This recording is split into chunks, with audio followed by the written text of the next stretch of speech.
First part में हमने curves को स्टडी किया। अब हम देखते हैं सरफेसेस क्या हैं। तो हमारा फर्स्ट क्वेश्चन ये है, what is a surface? A surface is the set of all points x y z which satisfy an equation of the form f of x y z equal to zero. तो हमारे पास surface भी points की collection है, लेकिन वो ऐसे points होंगे जो इक्वेशन वन को सेटिस्फाई करेंगे, और इक्वेशन वन में है f of x y z equal to zero. इसका मतलब ये है कि जब भी हमारे पास एक इक्वेशन के अंदर तीन वेरिएबल्स मौजूद हों एक्स वाई जी, तो वो इक्वेशन ग्राफिकली एक सरफेस को रिप्रेजेंट करेगी। इससे पहले हमने कर्व्स के केस में देखा था कि इक्वेशन वन में f of x y equal to zero था, यानी दो वेरिएबल्स थे। तो वहाँ पे हम प्लेनर कर्व्स को पढ़ रहे थे, यहाँ पे सरफेस है तो यहाँ पे तीन वेरिएबल्स होंगे। The set of all points x y z satisfying the second degree equation a x power two plus b y power two plus c z power two plus f into y z plus g into x c plus h into x y plus u x plus Vy plus Wz plus k equal to 0, where A, B, C, F, G and H are not all 0 determines a surface called a quadratic surface। तो हमारे पास ये जो equation है जिसमें x, y और z variables मौजूद हैं, ये हमारे पास एक जनरल सेकंड डिग्री की इक्वेशन लिखी हुई है। सारे के सारे जो पॉइंट्स एक्स वाई जी इसे सेटिस्फाई करेंगे वो एक सरफेस को रिप्रेजेंट करेंगे, लेकिन यहाँ पे कोफिशिएंट्स पे कंडीशन है कि ए बी सी और F G H at a time zero के इक्वल नहीं हो सकते। तो हमारे पास जो मुख्तलिफ सरफेसेस हैं वो इसी इक्वेशन से हम अचीव कर सकते हैं। तो हम एग्जांपल्स में देखेंगे कि हमारे पास जो सरफेसेस की इक्वेशंस होंगी वो इसी इक्वेशन के पार्टिकुलर केसेस हैं। तो जिस तरह हम कर्व्स के लिए पैरामीट्रिक फॉर्म लिखते थे, इसी तरह हम सरफेस के लिए भी पैरामीट्रिक फॉर्म लिख सकते हैं।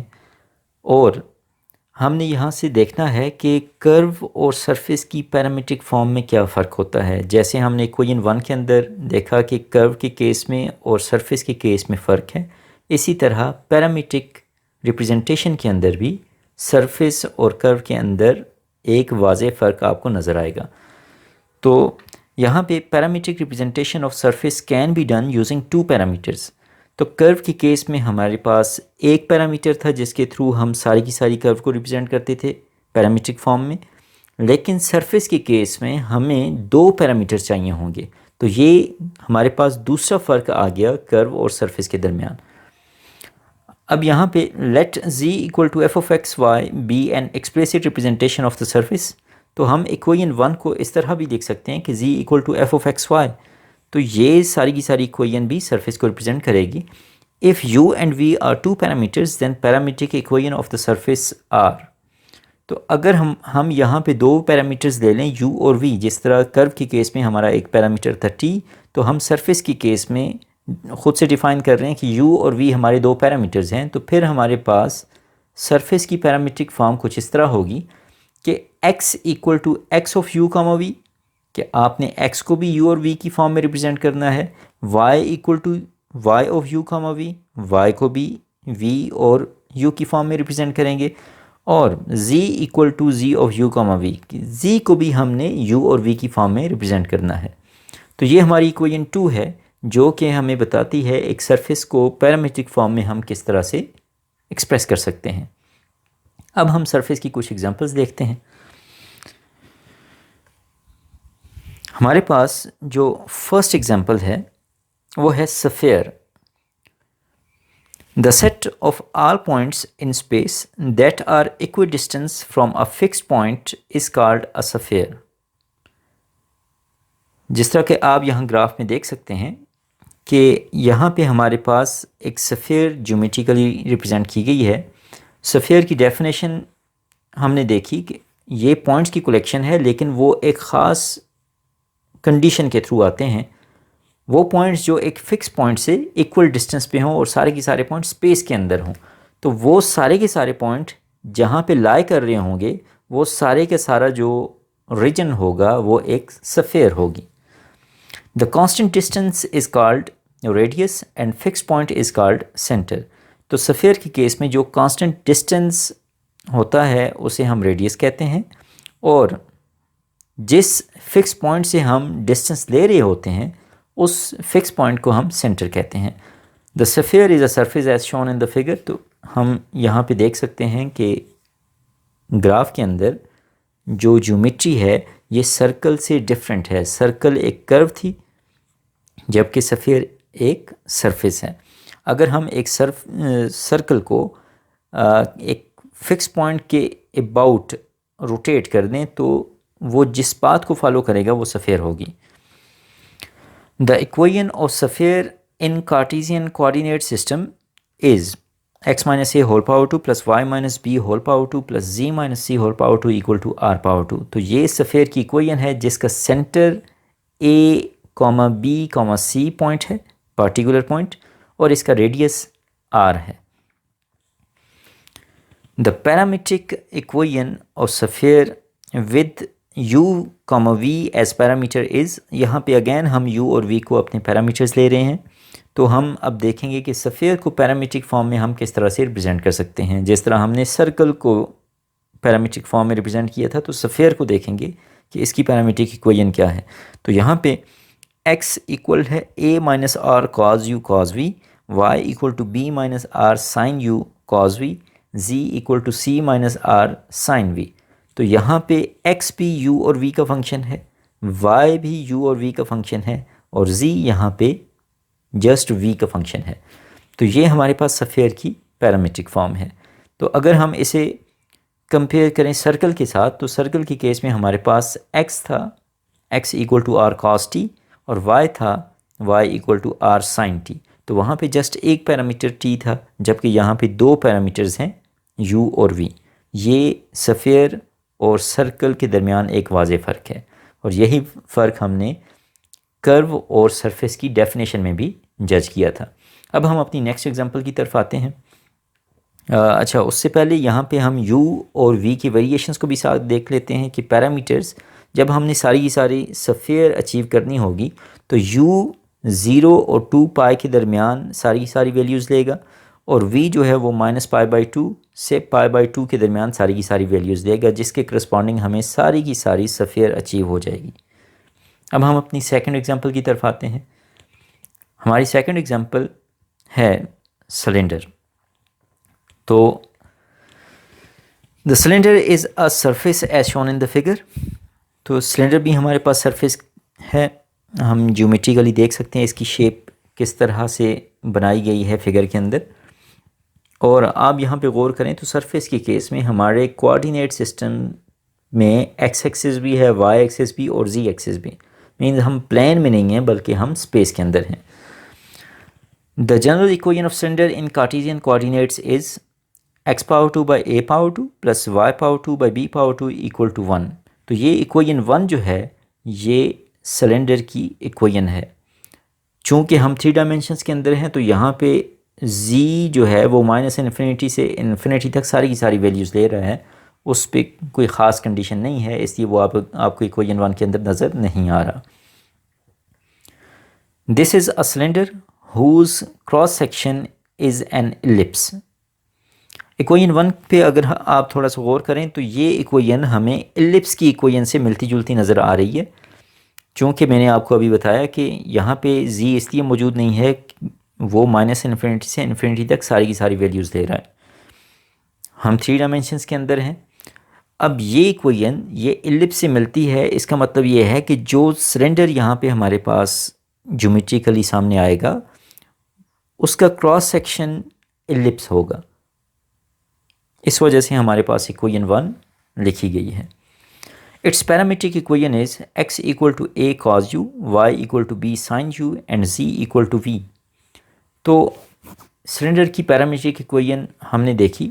यहाँ पे भी अगेन दो पैरामीटर्स हैं u और v, और अगर हम इस पैरामीट्रिक इक्वेशन को इक्वेशन 1 के अंदर सब्स्टिट्यूट करें तो ये इसे सेटिस्फाई करेगी।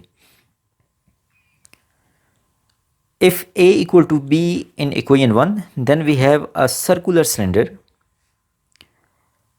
अगर हम इक्वेशन 1 के अंदर a को b के इक्वल पुट कर दें तो ये हमारे पास एक सर्कुलर सिलेंडर की इक्वेशन बन जाएगी, चूँकि जो क्रॉस सेक्शन होगा वो एलिप्स से हट के बल्कि एक सर्कल बन जाएगा। कौन सा circle? x power 2 plus y power 2 equal to a power 2, जिसका रेडियस होगा a। The parametric equation of circular cylinder is x equal to a cos u, y equal to a sin u and z equal to v, where u is greater than or equal to 0 and less than or equal to 2 pi, whereas v is greater than minus infinity and less than infinity। तो ये हमारे पास circular cylinder की parametric equation है। अगर हम इसे circle की corresponding circular cylinder की इक्वेशन में पुट करें तो ये उसे सेटिस्फाई करेगी।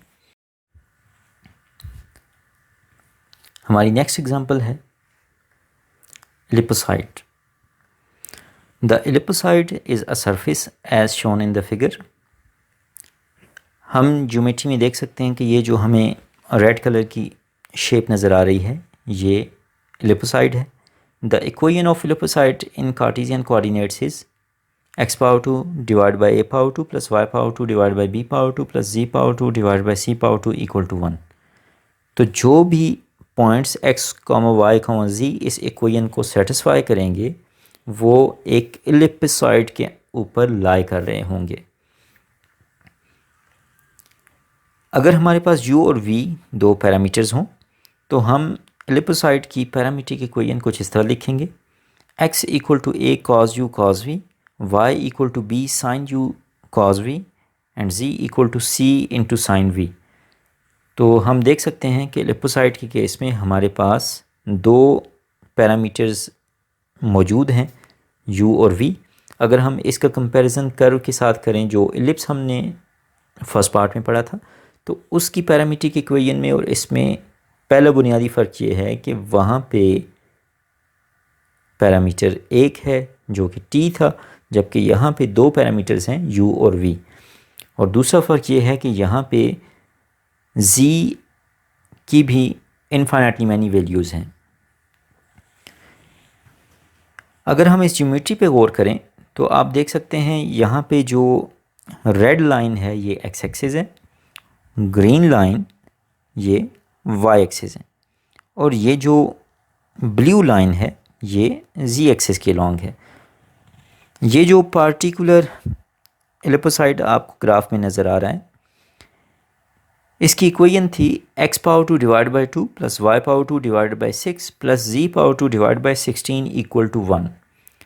तो अगर आप देखें तो यहाँ पे सबसे बड़ी वैल्यू c पावर 2 की थी 16 जो कि z पावर 2 के नीचे आ रहा है, तो इसलिए ये एलिप्स आपको z एक्सिस के लॉन्ग नज़र आ रहा है। ये एलिप्सॉइड, सॉरी ये एलिप्स नहीं है एलिप्सॉइड है, तो ये एलिप्सॉइड हमें z एक्सिस के लॉन्ग नज़र आ रहे हैं। अब हम अपनी नेक्स्ट एग्जांपल देखते हैं जो कि है cone of revolution. Cone of revolution is a surface as shown in the figure. तो ये कोन ऑफ रिवोल्यूशन हमारे पास एक पार्टिकुलर केस है सरफेस ऑफ रिवोल्यूशन का। The equation of cone of revolution in Cartesian coordinates is z power 2 equal to x power 2 plus y power 2। Again यहाँ पे जो x, y और z की वैल्यूज़ इस इक्वेशन को सेटिस्फाई करेंगी तो वो इस कोन ऑफ रिवोल्यूशन के ऊपर लाई कर रही होंगी। If u and v are taken as parameters then the parametric equation of this cone is, अगर u और v हमारे दो पैरामीटर्स हैं तो हम यहाँ पे देखते हैं कि कोन ऑफ रिवोल्यूशन की पैरामीट्रिक इक्वेशन है x equal to u into cos v, y equal to u into sine v and z equal to u। अगर हम इन पैरामीट्रिक इक्वेशंस को इस इक्वेशन में पुट करें जो कार्टेशियन कोऑर्डिनेट्स में गिवन है तो ये इसे आइडेंटिटी बना देंगी, मीन्स इसे सेटिस्फाई करेंगी। अब हम अपनी नेक्स्ट एग्जांपल की तरफ जाते हैं। लास्ट एग्जांपल है paraboloid of revolution. Paraboloid of revolution is a surface as shown in the figure. Again आप इस फिगर के अंदर देख सकते हैं कि ये हमारे पास एक सरफेस है। The equation of paraboloid of revolution in Cartesian coordinates is z equal to x power 2 plus y power 2। तो जो भी x, y और z की पार्टिकुलर वैल्यूज़ इस इक्वेशन को सेटिस्फाई करेंगी तो वो इस पैराबोलॉइड के ऊपर लाई करेंगी। तो आप देख सकते हैं कि ये पैराबोलॉइड 3 डायमेंशंस के अंदर बनाया गया है। If u and v are taken as parameters, then the parametric equation of this paraboloid can be written as x equal to u cos v, y equal to u sin v and z equal to u power 2। तो ये हमारे पास paraboloid की parametric equations हैं। आप इन parametric equations को और जो इससे पहले हमारी एग्जांपल थी कोन ऑफ रिवोल्यूशन, उन्हें अगर देखें तो दोनों में वाज़ेह फ़र्क है। आप इन्हें इस इक्वेशन के अंदर पुट करें तो ये इसे सेटिस्फाई करेंगी, जबकि इन्हीं पैरामीट्रिक इक्वेशंस को आप प्रीवियस एग्जांपल के अंदर पुट करें तो उसे ये सेटिस्फाई नहीं करेंगी। और ज्योमेट्री में आप देख सकते हैं, यहाँ पे मैं आपको सरफेसेस ऑफ रिवोल्यूशन के बारे में भी बताता चलूँ कि ज्योमेट्री के अंदर आप देख सकते हैं ये हमारे पास 3D के अंदर एक पैराबोलॉइड है। यहाँ पे ये रेड लाइन एक्स एक्सिस को शो कर रही है, ग्रीन लाइन वाई एक्सिस को शो कर रही है और ये ब्लू लाइन जी एक्सिस को शो कर रही है। तो हम देखें तो ये जो पैराबोलॉइड है इसकी हाइट जी एक्सिस के लॉन्ग है। तो सरफेस ऑफ रिवोल्यूशंस के केस में हमारी जो सरफेस जो फाइनली अचीव होती है वो हमें किसी एक एक्सिस के लॉन्ग एक कर्व को रोटेट करने के नतीजे में वो मिलती है। अगर हम पैराबोलॉइड ऑफ रिवोल्यूशन को देखें तो यहाँ पे अगर एक कर्व जो पैराबोला हमने लास्ट पार्ट के अंदर पढ़ा था उसे हम यहाँ पे रोटेट करें along द जी एक्सिस, तो वो जिस पाथ को फॉलो करेगा वो ये पैराबोलॉइड बनेगा। तो इसलिए पैराबोलॉइड ऑफ रिवोल्यूशन जो है वो कर्व को 360 डिग्री पे रोटेट करने से अचीव होता है। तो यहाँ से भी एक वाज़ेह फ़र्क हमें नज़र आता है कर्व और सरफेस के दरमियान। आई होप आपने इन एग्ज़ाम्पल से दोनों अलग-अलग जो टॉपिक्स थे उनमें फ़र्क देखा। Thank you very much.